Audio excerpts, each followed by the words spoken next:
So let us start with this question. Messrs Chetan International, an Indian exporter, sells goods to Rex and Company. So the company is Messrs Chetan International, जिसके books में हमने क्या कहते हैं foreign exchange transaction दिखाने हैं. Indian exporter है ये. किससे गुड्स बेच रहे हैं? न्यूयॉर्क में कंपनी है रेक्स एंड कंपनी. और कितने प्राइस के गुड्स है? $1,45,000. It is $1,45,000 on 31st December 2003. The exchange rate of time of invoice was ₹47 for $1. जब एक्सपोर्ट हो रहा था ना, टाइम ऑफ इनवॉइस मतलब जब इनवॉइस बन रहा था और एक्सपोर्ट हो रहा था, उस दिन पे रेट था ₹47 for $1. Measures Chetan international received remittance, मतलब उनको एक इंस्टॉलमेंट मिला. रिसीव्ड रेमिटेंस मतलब जो अमाउंट रेमिट किया गया, उनके पास पहुंचाया गया, वो उनको मिला. ठीक है, कितना मिला? $1 लाख. कितना मिला? 1,45,000 का एक्सपोर्ट किया था और मिला कितना? $1 लाख. कब मिला? ऑन 1 मार्च 2004. और उस दिन पे रेट क्या था? ₹48. क्या आप बता सकते हैं इस $1 लाख पे प्रॉफिट हो रहा है कि लॉस हो रहा है? 1 मार्च को रेट था 48 और जब एक्सपोर्ट किया था तब रेट था 47. ये देखो यहाँ लिखा हुआ है. तो आप में से कोई बता सकते प्रॉफिट हो रहा है $1 लाख पे कि लॉस हो रहा है?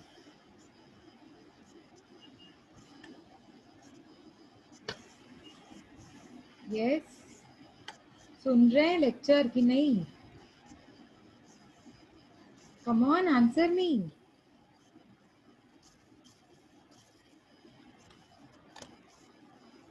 प्रॉफिट और लॉस?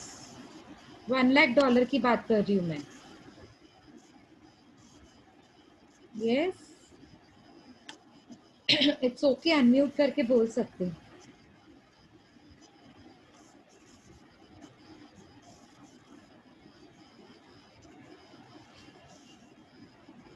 तो बताओ मुझे एक बार फिर से, प्रॉफिट हो रहा है कि लॉस हो रहा है? प्रॉफिट. Yes yes. अब थोड़ा दिमाग चलाओ, थोड़ा अच्छे से ध्यान दो. बस ऐसे रैंडमली आंसर मत करो, ठीक है? और फटाक से आंसर देना है जो पूछ रही हूँ. ओके, तो एक्सचेंज रेट जब बेच रहे थे at the time of invoice, मतलब जब बेच रहे थे तब 47 था. और जब मेशर्स चेतन को रिसीव द रेमिटेंस, मतलब जब अमाउंट मिला, कितना अमाउंट मिल रहा है उसको? $1 लाख.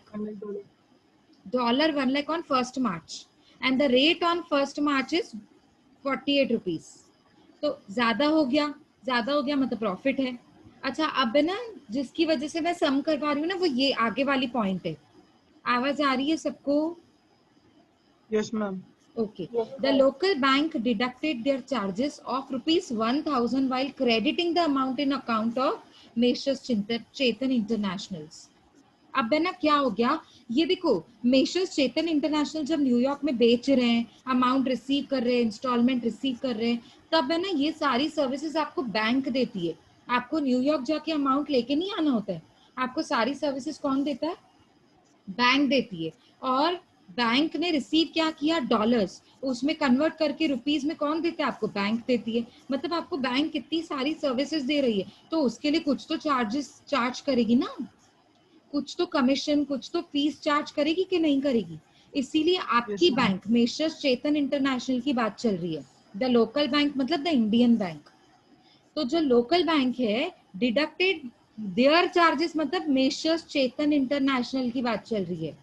मेशर्स चेतन इंटरनेशनल को सर्विसेज दी ना बैंक ने, इसीलिए उसको ₹1,000 का फीस चार्ज किया. तो जब, अब देखो, अलग से तो चार्ज नहीं करेगा बैंक, अलग से चार्ज नहीं करता है. क्या करता है? जब वो मेशर्स न्यूयॉर्क, हाँ, very good, measures international New York जो रेक्स एंड कंपनी है, जब वो गुड्स मेशर चेतन इंटरनेशनल को देगी ना, बैंक अकाउंट के थ्रू ही देगी, तो जितना अमाउंट दे रही है ना, बस उसमें से बैंक 1,000 अपने पास रख लेती है फीस के नाम पे, और बाकी का अमाउंट मेशर्स चेतन इंटरनेशनल के अकाउंट में क्रेडिट कर देती है. आ रहा है समझ में? तो लिखा हुआ है the local bank deducted their charges of ₹1000 while crediting the amount in the account of Messrs Chetan International. मतलब अकाउंट में आपके पैसे डालने से पहले ही 1000 रुपीज अपनी फीस चार्ज कर लेती है और बाकी का बचा अमाउंट क्रेडिट कर देती है। क्रेडिट मतलब आपके अकाउंट में डाल दिया, ठीक है। The balance amount was paid by Rexon company on 10th April 2004। देखो 31 मार्च के बाद एक इंस्टॉलमेंट हमको 1 मार्च को मिली और दूसरी इंस्टॉलमेंट 10th अप्रैल को। द बैलेंस पेमेंट मतलब $45,000, क्योंकि $1,00,000 तो हमको मिल चुके कब, 1 मार्च। अब सेकेंड इंस्टॉलमेंट कब मिल रहा है, 10th अप्रैल। क्या 10th अप्रैल 31 मार्च के बाद आता है? यस। यस। तो मतलब हम लोग को पहले रीवैल्यूएशन एंट्री करनी पड़ेगी, उसके बाद ट्रांसफर वाली एंट्री करनी पड़ेगी और उसके बाद 10th अप्रैल वाला इंस्टॉलमेंट रिसीव करना पड़ेगा। And the rate of exchange on 10th April was $46. 46 rupees for $1. The local bank local bank charges debited by ₹200। और ये जो 10th अप्रैल वाला दिन था ना, इस दिन पे भी बैंक ने चार्जेस चार्ज किए ₹200। हाँ जी, मतलब दो अलग ट्रांजेक्शन है तो दो अलग ट्रांजेक्शन पे अलग अलग कमीशन चार्ज किया बैंक ने। वहां पे ट्रांजेक्शन बड़ा था तो फीस भी बड़ा था 1000, और यहाँ पे ट्रांजेक्शन अमाउंट छोटा था तो यहाँ पे 200 रुपए का फीस चार्ज किया। और अगर आपका ध्यान है तो जो बैंक की चार्जेस है ना वो रुपीस में दी हुई है, कन्वर्ट करने की जरूरत ही नहीं है, ऑलरेडी 1000 रुपीज दिया हुआ है। अगर आपका ध्यान है तो 200 रुपीज है। बहुत सारे स्टूडेंट्स है ना उसको भी कन्वर्ट कर देते हैं क्योंकि ध्यान नहीं होता है ना, इसलिए। Measures Chetan international follows financial year as accounting year. What is financial year? 1st April to 31st March. Yes. The exchange rate on 31st March 2004 was $1 is equal to 46.50. ये मुझे आई होप आपको समझ रहा है कि ये क्यों दिया हुआ है, क्योंकि अपने को रिवैल्यूएशन। हाँ बिल्कुल। Pass the journal entries to record the above transactions in the books of Messrs Chetan internationals. देखो आपके एग्जाम में ज्यादा से ज्यादा क्या आएगा, देखो जर्नल एंट्री तो आएगा ही आएगा 100% श्योर। अगर आपका फॉरेन एक्सचेंज, अगर क्या फॉरेन एक्सचेंज का सम तो आएगा ही, और अगर फॉरेन एक्सचेंज का सम आएगा तो जर्नल एंट्रीज तो पक्का आएगा। प्लस एक अकाउंट पूछ सकते हैं, एफईएफ अकाउंट, जो मैं आपको एक सम में सिखा चुकी हूँ। आप जर्नल एंट्रीज बना रहे हैं, बस उसी में से उठाकर आपको एफईएफ की पोस्टिंग करनी है। एफईएफ के लेजर में उठाकर आपको हर चीज जर्नल में से उठाकर पोस्टिंग करनी है एफईएफ के अकाउंट में, और फिर टैली होता है, हमेशा एफईएफ अकाउंट टैली होता है। That's it. तो अब मैंने ये सब आपको करवाना है और फिर एफईएफ अकाउंट आप इसका होमवर्क कर लेंगे। Is that okay? Okay ma'am. Yes. तो अभी आप लिखिए ऊपर से, आप ऊपर से पहले लिखिए journal entries in the books of Messrs Chetan International. Journal entries in the books of Messrs Chetan International. लिखा, लाइंस ड्रॉ करेंगे, डेबिट क्रेडिट दो side, I mean particulars date के साथ बनाना पड़ेगा। तो पहला कॉलम होगा पर्टिकुलर्स, सॉरी पहला कॉलम होगा date, particulars, ledger folio, debit amount and credit amount. Amount को डेबिट एंड क्रेडिट में डिवाइड कर दीजिए, जैसे आप जर्नल एंट्रीज बनाते हैं बिल्कुल वैसे ही।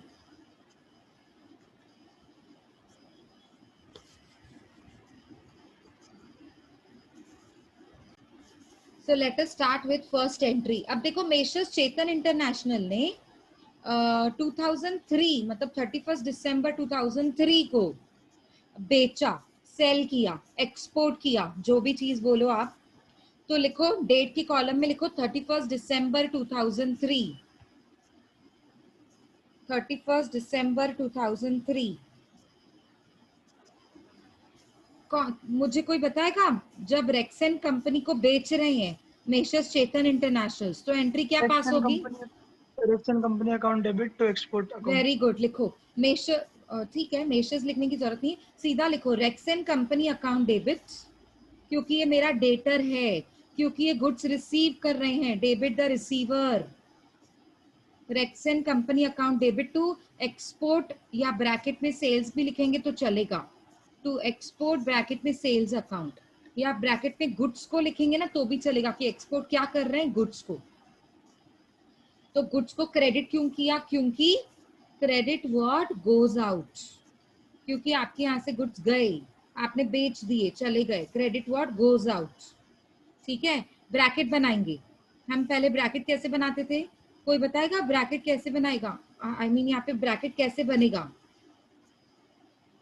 $1,45,000 into 47. Very good. $1,45,000 इंटू ₹47। क्यों? क्योंकि $1 इज इक्वल टू 47 रुपीज है।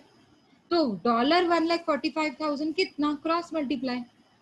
तो आप क्रॉस मल्टीप्लाई ऐसे ही तो करोगे, $1,45,000 इंटू ₹47। तो अमाउंट कितना हो जाएगा आपके पास? 68,15,000. वेरी गुड, 68,15,000, 15, 50 नहीं, 15, 68,15,000 रुपीज। आप एक अमाउंट को डेबिट में लिखेंगे, एक अमाउंट को क्रेडिट में, जैसे हमेशा आप लिखते हुए आए हैं जर्नल एंट्रीज की जिस फॉर्मेट में।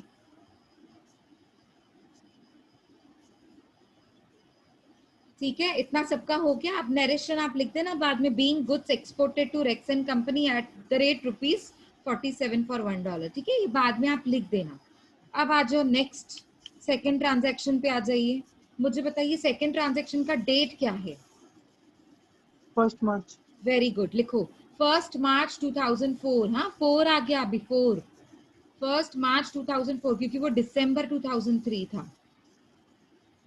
ईयर सेम है 3 और 4, बट जनवरी के बाद तो 2004 दिखाया जाता है ना। लिखो 1 मार्च 2004। अच्छा, बड़े ध्यान से देखना। हाँ, अब है ना, इस दिन पे ना बहुत सारी चीजें दिख रही हैं मुझे। एक तो मैंने इस दिन पे $1,00,000 का इंस्टॉलमेंट रिसीव किया। मेशर्स रेक्सन कंपनी की बात नहीं चल रही है, मेशर्स चेतन इंटरनेशनल के बुक्स में बना रहे हैं। तो आपको सोचना चेतन इंटरनेशनल के बारे में। चेतन इंटरनेशनल ने रिसीव किया, क्यों? क्योंकि कुछ बेचे थे, बेचने के बाद रिसीव होता है, अमाउंट रिसीव करना है। तो $1,00,000 मुझे रिसीव हो रहे हैं। उस दिन पे रेट था 48 रुपीज, जब बेचा था 47 था, मतलब प्रॉफिट हो रहा है। पहली बात तो प्रॉफिट हो रहा है, एक तो रिसीव करना है, दूसरी बात प्रॉफिट हो रहा है, प्लस लोकल बैंक ने चार्जेस डिडक्ट किए हैं 1,000 रुपीज के, उसी अमाउंट में से जितना अमाउंट रिसीव हो रहा है। तो एंट्री में ही दिखाना पड़ेगा। बताओ, चार्जेस डिडक्ट हुए हैं तो मेशर्स चेतन इंटरनेशनल के लिए प्रॉफिट है कि लॉस है, खर्चा है कि इनकम है? खर्चा है, एक्सपेंस. खर्चा। एक्सपेंस है कि इनकम है? एक्सपेंस। ये खर्चा है मेरा, ये इनकम नहीं है मेरी। ये मेरे लिए तो खर्चा है ना, बैंक के लिए इनकम है, बैंक के लिए कमीशन है, लेकिन मेशर्स चेतन इंटरनेशनल के लिए तो एक्सपेंस है ना। ठीक है, तो अब बहुत सारी सब कुछ मुझे एक ही एंट्री में दिखाना हो तो कोई मुझे गाइड कर सकता है कि कैसे हम लोग एक ही एंट्री में सब कुछ दिखा सकते हैं क्या? Bank account debit, very charges good, account debit to very Rexon good, company to very FEF. Good, to FEF. Very good, very nice. मतलब कॉन्सेप्ट क्लियर होगा ना, अगर कि किसको डेबिट करना है किसको क्रेडिट करना है, तो आपको दिक्कत नहीं होगी। देखो बाकी सारी एंट्री तो क्लियर है, आपको पैसे मिल रहे हैं, लिखेंगे बैंक अकाउंट डेबिट। ठीक है, कहाँ से मिल रहे हैं? रेक्सन कंपनी से, तो टू रेक्सन कंपनी। ओके, और आपको प्रॉफिट हो रहा है तो टू एफईएफ। ये सब तो क्लियर है ना। वैसे भी सिर्फ एक एंट्री एक्स्ट्रा दिखानी है इसमें, एक ट्रांजैक्शन, जिसे कहेंगे हम अपना expense, bank charges account debit. Expense को डेबिट क्यों किया? नॉमिनल अकाउंट से debit all expenses and losses. तो लिखो, मैं बोलती जा रही हूँ, आप लिखते जाएंगे। लिखिए बैंक अकाउंट डेबिट, पहले एंट्री लिखो, फिर ब्रैकेट्स बनाकर ऑन द स्पॉट अमाउंट्स भी लिखते जाएंगे। ठीक है, पहले एंट्री लिख दीजिए अच्छे से, बैंक अकाउंट डेबिट। मैं रीजन भी बता रही हूँ डेबिट क्यों किया, डेबिट व्हाट कम्स इन, आप पैसा रिसीव कर रहे हो। Next, bank charges account debit. देखो बैंक अकाउंट डेबिट मतलब आपके अकाउंट में पैसा आया, डेबिट व्हाट कम्स इन। अब लिख रहे हैं bank charges account debit. Bank charges account debit मतलब एक्सपेंसेस को डेबिट किया। हमने एक्सपेंसेस को डेबिट किया, मतलब नॉमिनल अकाउंट से debit all expenses and losses. ठीक है, इतना सबको लिख के हो गया होगा आई अज्यूम। तो हम नेक्स्ट ट्रांजैक्शन लिख रहे हैं to Rexon company. Rexon company को क्रेडिट इसलिए किया क्योंकि वो पैसा आपको दे रहा है, credit the giver to Rexon company, और ज्यादा दे रहा है आपको, तो प्रॉफिट हुआ। क्योंकि प्रॉफिट हुआ तो to FEF account, to FEF account profit हुआ ना। नॉमिनल अकाउंट से एफईएफ नॉमिनल अकाउंट है, तो नॉमिनल अकाउंट से credit all incomes and gains. अब हम ब्रैकेट्स बनाएंगे। ब्रैकेट्स पहला बैंक अकाउंट के इधर ब्रैकेट बनाएंगे। कितना आपको $1 के हिसाब से कितना मिल रहा है 1 मार्च को? क्या $1 पे आपको 48 कितना? हाँ 48, वेरी गुड 48। तो मतलब आपको ब्रैकेट कैसे बनाना है? आपको इंस्टॉलमेंट मिल रही है $1,00,000। इंस्टॉलमेंट आपको 1,45,000 नहीं मिल रहा है, इंस्टॉलमेंट मिल रही है $1,00,000। तो आप ब्रैकेट कैसे बनाएंगे? $1,00,000 इंटू ₹48, क्योंकि आपको मिल तो 48 रुपीज के हिसाब से रहा है ना, तो आपने 48 रुपीज के हिसाब से दिखाना पड़ेगा ट्रांजैक्शन में। Bank account credit sorry debit कर रहे हैं जो आप, डेबिट मतलब जो आपको रिसीव हो रहा है। तो $1,00,000 इंटू ₹48, तो अमाउंट भी बताइए डेबिट में कितना दिखाएंगे? 48 lakh. Very good 48 lakh rupees. अच्छा अभी आपने नेक्स्ट मैम लिखा है बैंक चार्जेस अकाउंट डेबिट। मेरे ख्याल से ये सीधा रुपीस में दिया हुआ है। कितने चार्जेस आपके बैंक काट रही है? Very good very good. तो सीधा ₹1,000। अब स्टूडेंट्स को आदत होती है सीधा ऐसे लिखते हैं ₹1,000 इंटू 48 रुपीज। अरे वो $1,000 नहीं है, वो ₹1,000 है। हाँ क्योंकि आदत हो जाती है ना कन्वर्ट करने की बार बार, तो 1,000 रुपीज है, बड़े ध्यान से देखो। ठीक है, तो 1,000 रुपीज एज इट इज लिखेंगे डेबिट में। अच्छा अब रेक्सन कंपनी का ब्रैकेट कौन बताएगा? मैम डाउट है। हाँ जी बोलिए बोलिए।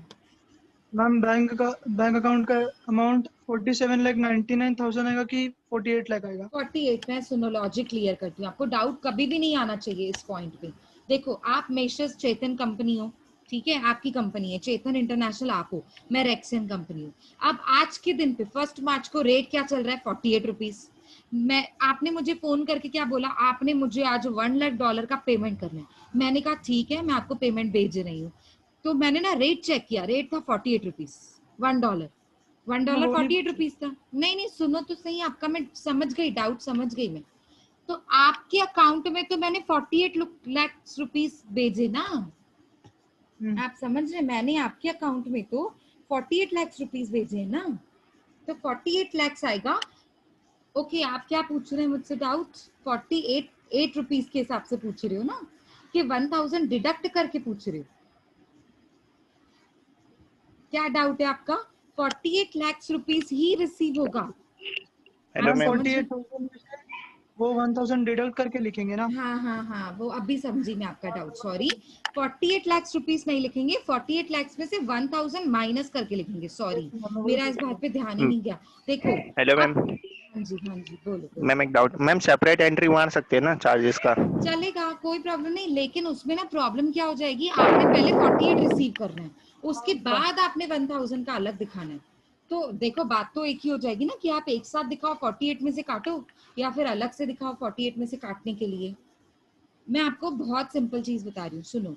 आपने receive bank account debit, bank account debit में कितना दिखा है? 48 लाख। उसको कट कीजिए, मैं आपको बता रही हूँ कितना दिखाना है। 48 लाख में से 1,000 माइनस करके दिखाना है। क्या बोल रहा है वो? While crediting the amount in the account. While crediting मतलब उसी अमाउंट में से आपके 1,000 रुपीज बैंक ने चार्जेस काट दिए और बाकी का बचा हुआ आपको दे दिया। तो आपको एंट्री में कैसे दिखाना है? बैंक अकाउंट डेबिट 40 कितना हो जाएगा? 4799 हो जाएगा ना मेरे ख्याल से, यस मैम, है ना? 47,99,000। हाँ 1,000 काट के दिखाना है। Very good. हाँ मेरा इस पे बिल्कुल ध्यान नहीं गया। 48 लाख में से 1,000 काट कर बैंक अकाउंट को डेबिट करना है, ठीक है? तो दिखाएंगे 47,99,000। आपको चाहिए तो इसका भी एक अलग ब्रैकेट बना दो। एक ब्रैकेट तो आपने बनाया ही है ना, $1,00,000 इंटू ₹48, तो दिखा दो -1,000 रुपीज, तो हो जाएगा 47,99,000 रुपीज। अब नेक्स्ट आपने क्या दिखाया है, बैंक चार्जेस अकाउंट डेबिट ₹1000। अच्छा, अब नेक्स्ट पॉइंट पे आ जाइए, टू रेक्सन कंपनी। अब रेक्सन कंपनी का कितना दिखाएंगे ब्रैकेट, $1 लाख इंटू 47। हाँ, उसका 47 का डेटर था वो मेरा, जब मैंने उसको बेचा था तब तो 47 रुपीज का था ना वो मेरा debtor.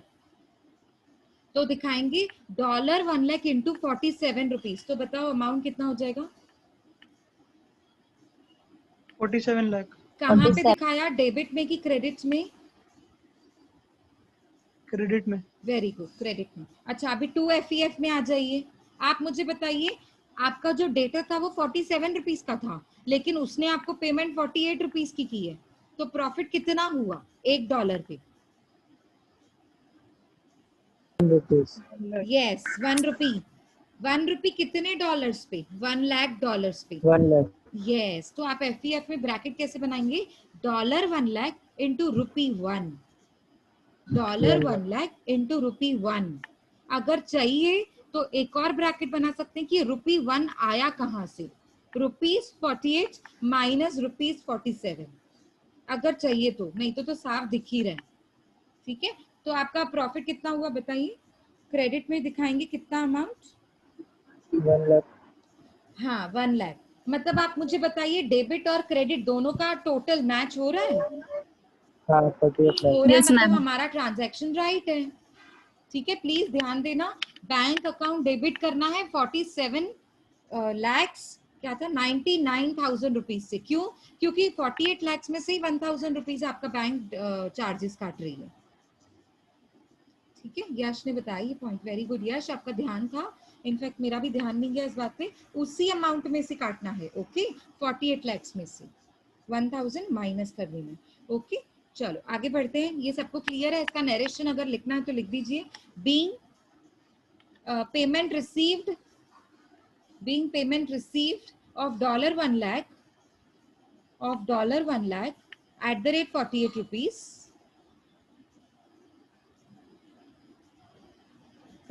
comma, profit is credited to FEF and comma, profit is credited to FEF account and bank charges debited ₹1,000 and bank charges debited ₹1,000।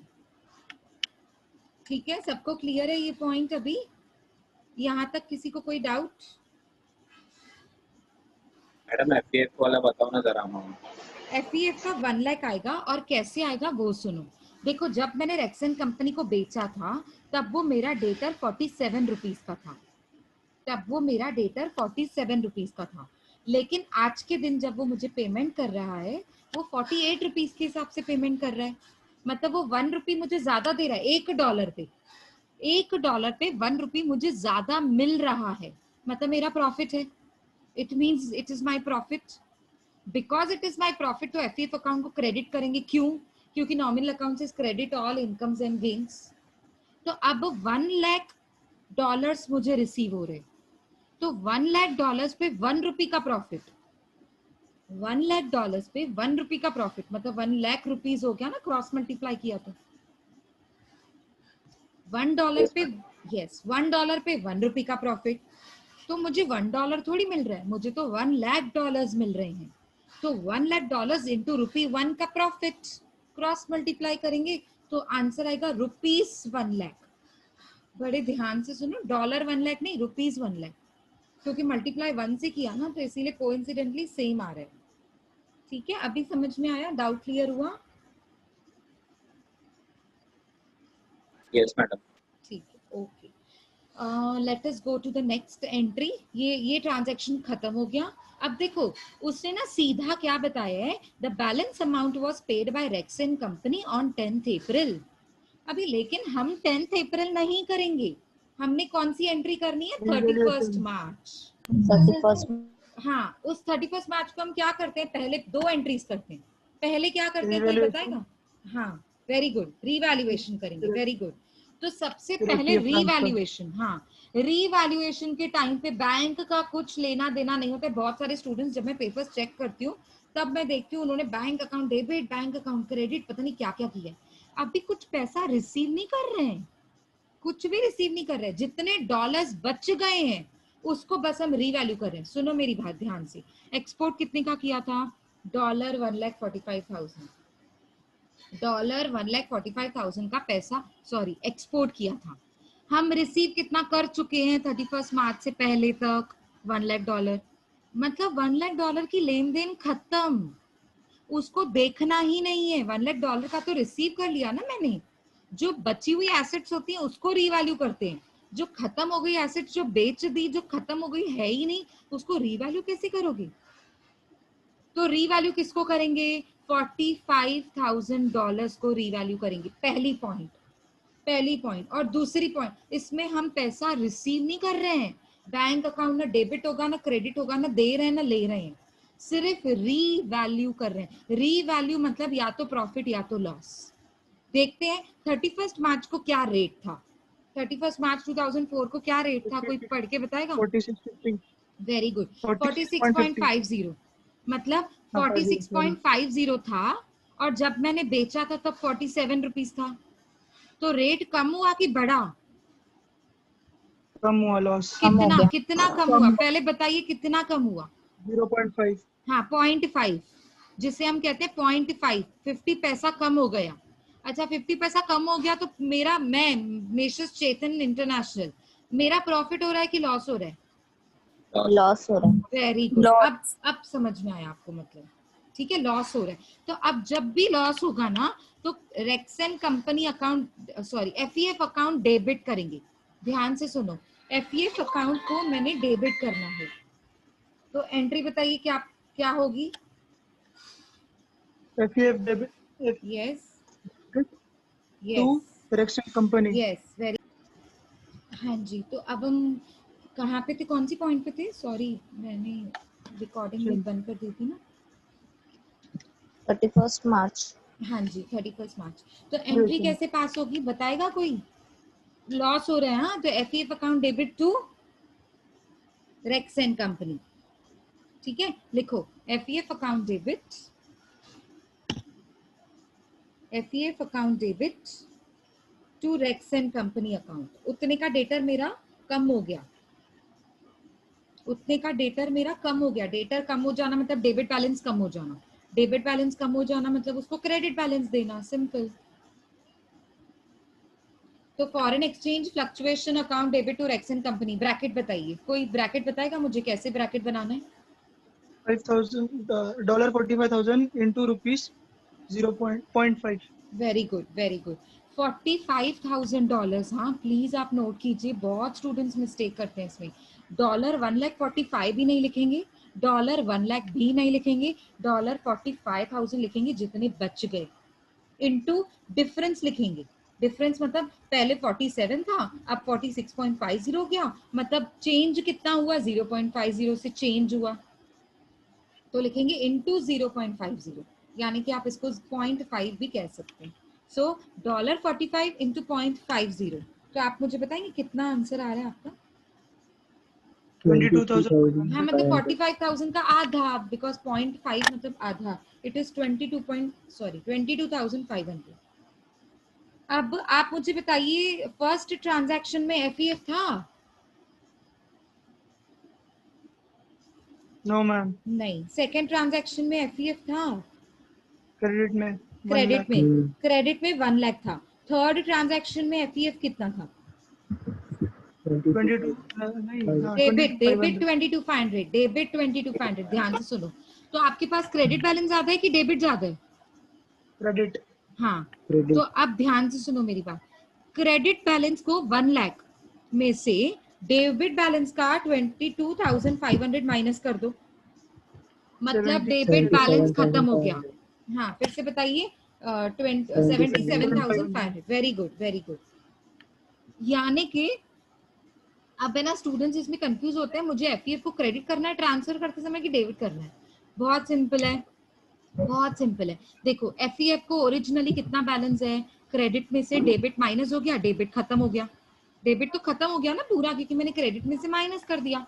1,00,000 में से 22,500 माइनस, तो 22,500 गया, तो बाकी कितना बचा? 77,500 क्रेडिट बच गया।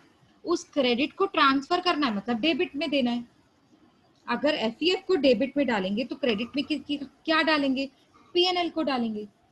तो एंट्री लिखेंगे FEF account debit to PNL account 77,500। लिखो FEF account debit to PNL account, क्योंकि एफईएफ का क्रेडिट बैलेंस बचा हुआ है 77,500, तो क्रेडिट बैलेंस को ट्रांसफर करना है ना। जब भी क्रेडिट बैलेंस को ट्रांसफर करते हैं तो उसको डेबिट बैलेंस दिखाते हैं ना। तो एफईएफ को खत्म करने, क्रेडिट बैलेंस खत्म करने के लिए डेबिट दिखाएंगे। तो FEF account debit to PNL account 77,500 31 March. हाँ, ये एंट्री भी 31 मार्च को दिखाएंगे। Being FEF transfer to PNL account, being FEF transfer